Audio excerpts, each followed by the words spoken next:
রাধে রাধে বন্ধুরা, কৃষ্ণতুলি পেজের পক্ষ থেকে সবাইকে স্বাগত। আজ দোল পূর্ণিমা।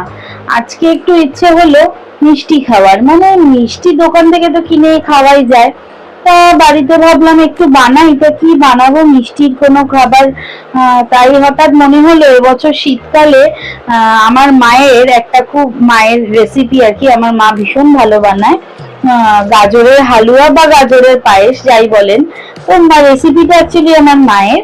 তা সেখান থেকে শিখে প্রথমে মা আমাকে বলে বলে দিয়েছিল যে একটা কড়াইতে একটুখানি ঘি নিয়ে তার মধ্যে কিছুটা এলাচ দিয়ে ভালো করে ঘিটা একটু গরম হলে আর কি একটু এলাচ দিয়ে তার মধ্যে একটুখানি তেজপাতা দিতে হবে।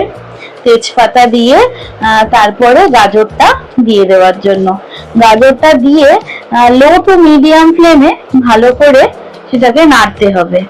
আর পাশে একটা গ্যাসে দুধ জাল দিতে হবে। দুধটা কম প্রথমে গরম করে জাল দিয়ে একটুখানি কম আঁচে ভালো করে দুধটাকে ফোটাতে হবে। ফুটিয়ে হালকা ঘন করে নিলেই হবে। তারপরে এই গাজরটা যে ঘিয়ের মধ্যে দেওয়া হয়েছিল সেটাকে ভালো করে কিন্তু লো টু মিডিয়াম ফ্লেমে নাড়তে হবে। দেখুন আমি করেছি, আস্তে আস্তেই করছিলাম, মানে মায়ের কাছ থেকে জেনে জেনে। আমি কোনো মিষ্টি খাবার সেরকম ভাবে, পায়েস আমি অনেকবারই বানিয়েছি, তো এই খাবারটা এবছর মায়ের শরীরটা ভালো না থাকার জন্য মা সেরকম ভাবে রান্না করতে পারেনি। মানে এইটা আমাকে বছরে একবার আমাকে মা করেই দেয়, কারণ এটা আমার ফেভারিট ডিশ। আমার অনেক বন্ধু বান্ধবীরাও খেয়েছে, তাদেরও ভালো লেগেছে। দেখুন আস্তে আস্তে নাড়তে নাড়তে গাজরের কালারটা কিন্তু আস্তে আস্তে চেঞ্জ হয়ে যাবে, আর পরিমাণটাও কমে আসবে, কারণ গাজরের রসটা আস্তে আস্তে শুকিয়ে যাবে।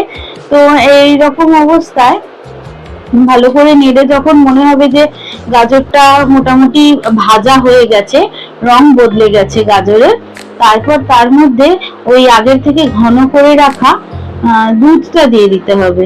তো তার আগে কিন্তু ভালো করে দেখে নিতে হবে যে গাজরটা শুকিয়ে গেছে, হ্যাঁ আবার পুড়ে না যায়। ওই যে বললাম, ফ্লেমটা কিন্তু লো টু মিডিয়ামতেই রাখতে হবে গ্যাসের।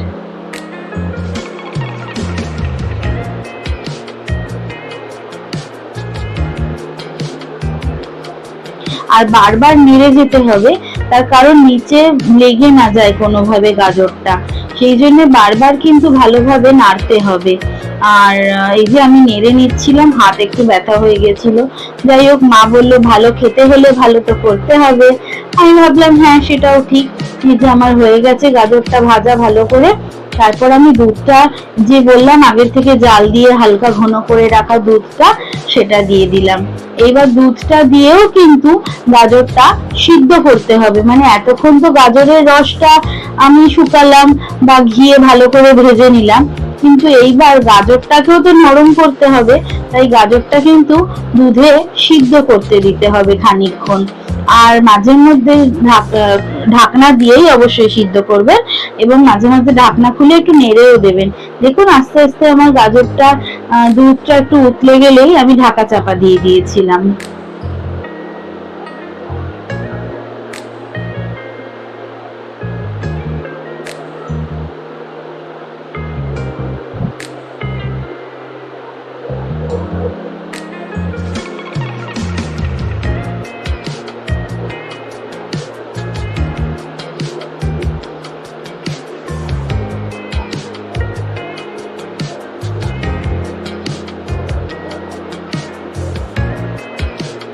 শুধু একটাই কথা মাথায় রাখতে হবে, বারবার কিন্তু নেড়ে যেতে হবে যাতে নিচে না লেগে যায় কোনোভাবে, কারণ দুধ যত ফুটবে তত জিনিসটা গাঢ় হবে দুধটা, তো আস্তে আস্তে নিচে না লেগে যায় কড়াইয়ের তলায়।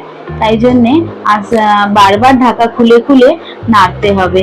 মোটামুটি ততক্ষণ দুধটাকে দিয়ে ফোটাতে হবে যতক্ষণ না মানে গাজরটা সিদ্ধ হয়ে যাচ্ছে বলে মনে হচ্ছে, এবং গাজরের কালারটাও কিন্তু চেঞ্জ হয়ে যাবে। আর হ্যাঁ, যেটা বলতে ভুলে গেছিলাম, এখানে কিন্তু আমি লাল গাজর ব্যবহার করেছি।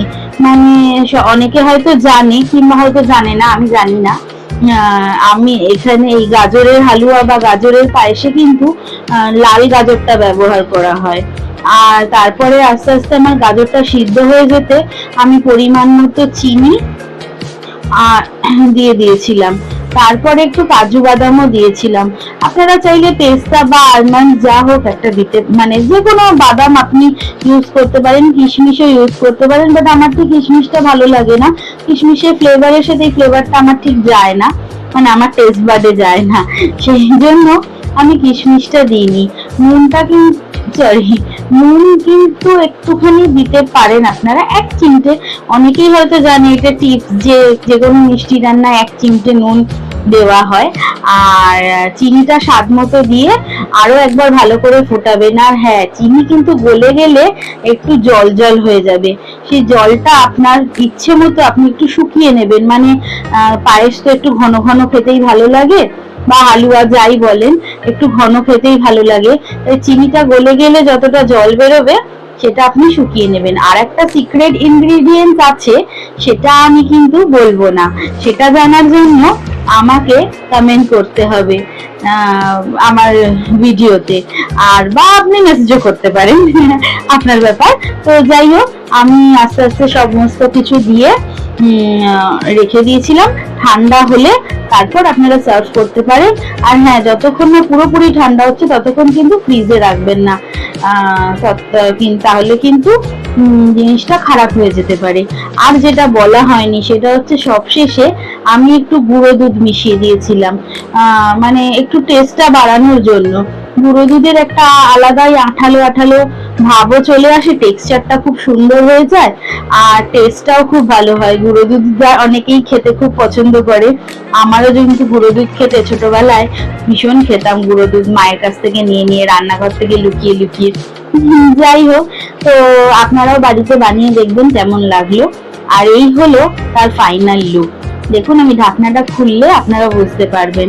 তবে এই লুকটা কিভাবে এলো সেটা কিন্তু সেই ফাইনাল ইনগ্রেডিয়েন্টসটার জন্য, মানে যেটা আমি বলিনি, তো সেটা জানার জন্য আমাকে কমেন্ট করতে হবে। যাই হোক, আপনারাও বানিয়ে দেখবেন কেমন হলো, আমাকে অবশ্যই জানাবেন। দেখা হচ্ছে পরের ভিডিওতে। টাটা, শুভ দোল পূর্ণিমা।